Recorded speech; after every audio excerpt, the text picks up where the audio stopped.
ஆண்டவராகிய இயேசு கிறிஸ்துவின் நாமத்தில் காலை வாழ்த்துக்கள். இன்றைய மன்னா, அவர் சிலுவையில் சிந்தின இரத்தத்தினாலே சமாதானத்தை உண்டாக்கி பூலோகத்தில் உள்ளவைகள் பரலோகத்தில் உள்ளவைகள் யாவையும் அவர் மூலமாய் தமக்கு ஒப்புரவாக்கிக் கொள்ளவும் அவருக்கு பிரியமாயிற்று.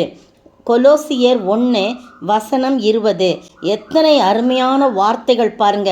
நம்மையும் ஆண்டவரையும் இணைக்கும்படியாய் பூலோகத்தில் உள்ளவையும் பரலோகத்தில் உள்ளவை யாவையும் அவர் மூலமாய் தமக்கு ஒப்புரவாக்கி கொள்ள அவருக்கு பிரியமாயிற்றான். எப்படி ஒப்புரவாக்கி கொள்வது? சிலுவையில் சிந்தின தமது இரத்தத்தினாலே சமாதானத்தை உண்டாக்கி என்று சொல்லப்பட்டிருக்குது. 21ஆம் வசனம் சொல்லுது, முன்னே அந்நியராயும் துர்க்கிரியர்களாலே மனதிலே சத்துருக்களாயும் இருந்த உங்களையும் பரிசுத்தராகவும் குற்றமற்றவர்களாகவும் கண்டிக்கப்படாதவர்களாகவும் தமக்கு முன் நிறுத்தும்படியாக அவருடைய மாம்ச சரீரத்தில் அடைந்த மரணத்தினாலே இப்பொழுது ஒப்புரவாக்கினார். எத்தனை அருமையான வாக்குத்தத்தம் பாருங்க. உங்களையும் என்னையும் அவரோடு கூட ஒப்புரவாக்கும்படியாக தம்முடைய மரணத்தின் மூலமாக சிலுவையில் சிந்தின இரத்தத்தினாலே அந்த சமாதானத்தை உண்டாக்கி ஒப்புரவாக்கினான்னு சொல்லப்பட்டிருக்கு. 2 கொரிந்தியர் 5:18 வசனம் பாருங்க. அதில் இவையெல்லாம் தேவனாலே உண்டாயிருக்கிறது. அவர் இயேசு கிறிஸ்துவை கொண்டு நம்மை தம்மோடே ஒப்புரவாக்குதலின் ஊழியத்தை எங்களுக்கு ஒப்பு கொடுத்தார் என்று சொல்லப்பட்டிருக்கு. அதே 20ஆம் வசனம் பாருங்க. அதை 19, 20 கூட படிக்கலாம். நீங்கள் 20 மட்டும் படிக்கிறேன். ஆனப்படியினாலே தேவனானவர் எங்களை கொண்டு புத்தி சொல்கிறது போல நாங்கள் கிறிஸ்துவுக்காக ஸ்தானாபதிகளாய் இருந்து தேவனோடே ஒப்புரவாகுங்கள் என்று கிறிஸ்துவ நிமித்தம் உங்களை வேண்டிக் கொள்கிறேன். ஏன்னா தேவன் உலகத்தாருடைய பாவங்களை எண்ணாமல் கிறிஸ்துவுக்குள் அவர்களை தமக்கு ஒப்புரவாக்குதலின் உபதேசத்தை எங்களிடத்தில் ஒப்புவித்தார் என்று சொல்லப்படுகிறது. இந்த ஒப்புரவாகுதல் மிகவும் முக்கியம். ஒரு சம்பவம் சொல்கிறேன். ஒரு குடும்பத்தில் தன் மகனுடைய துன்மார்க்க ஜீவியத்தை அறிந்த தகப்பனார் அவனை அடித்து நொறுக்கினார். வீட்டை விட்டே துரத்தி விட்டார். அந்த சிறுவன் தகப்பனுக்கு பயந்து தூர தேசத்துக்கு ஓடிவிட்டான். ஆனால் தாய்க்கோ தன் மகனின் பிரிவை தாங்கிக் கொள்ள முடியவில்லை. தன் ஒரே மகன் திரும்பி வந்து விடமாட்டானா என்று ஏக்க பெருமூச்சோடு ஒவ்வொரு நாளும் ஜன்னலின் அருகே காத்திருந்தாள். காலங்கள் வேகமாய் உருண்டன.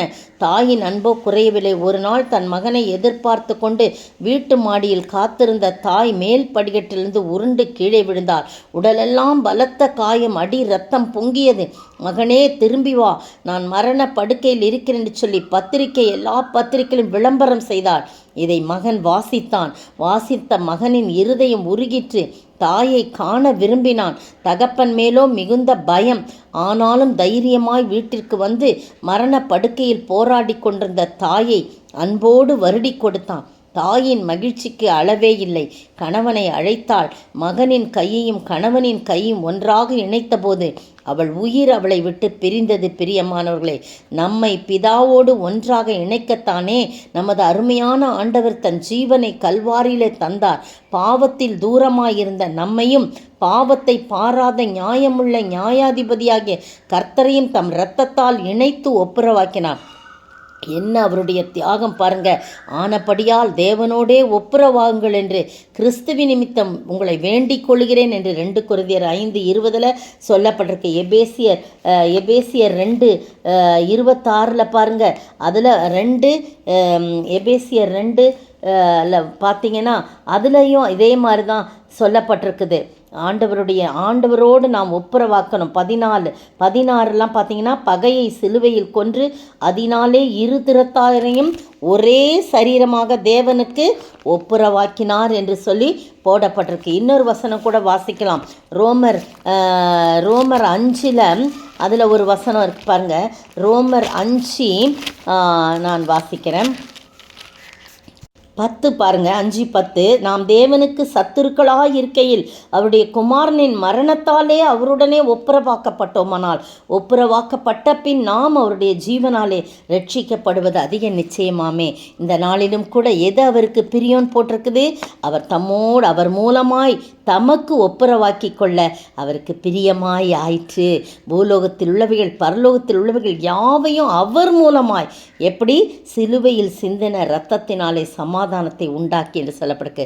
நீங்களும் நானும் அதற்கு தகுதி பெற்ற ஆண்டவருடைய சமூகத்திலே ஒப்படைத்திருக்கிறோம் அல்லவா.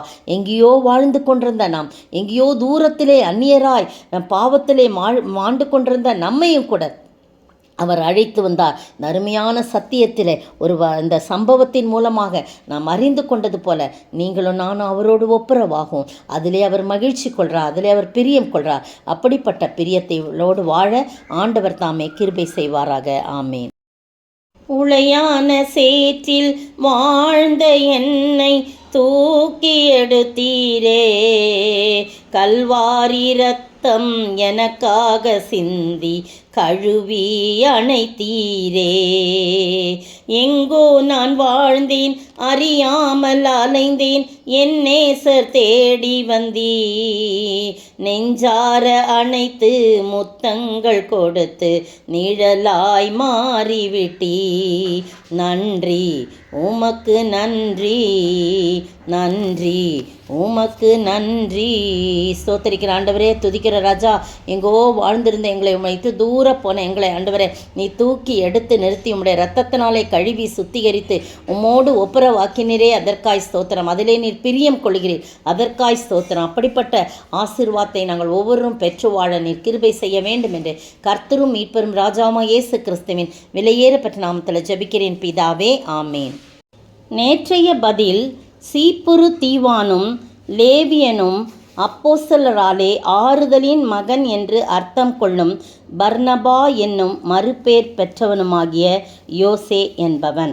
அப்போஸ்தலர் 4:36. இன்றைய கேள்வி: தங்கள் காணி ஆட்சியை விற்று வஞ்சித்தவர்கள் யார்? தங்கள் காணி ஆட்சியை விற்று வஞ்சித்தவர்கள் யார்?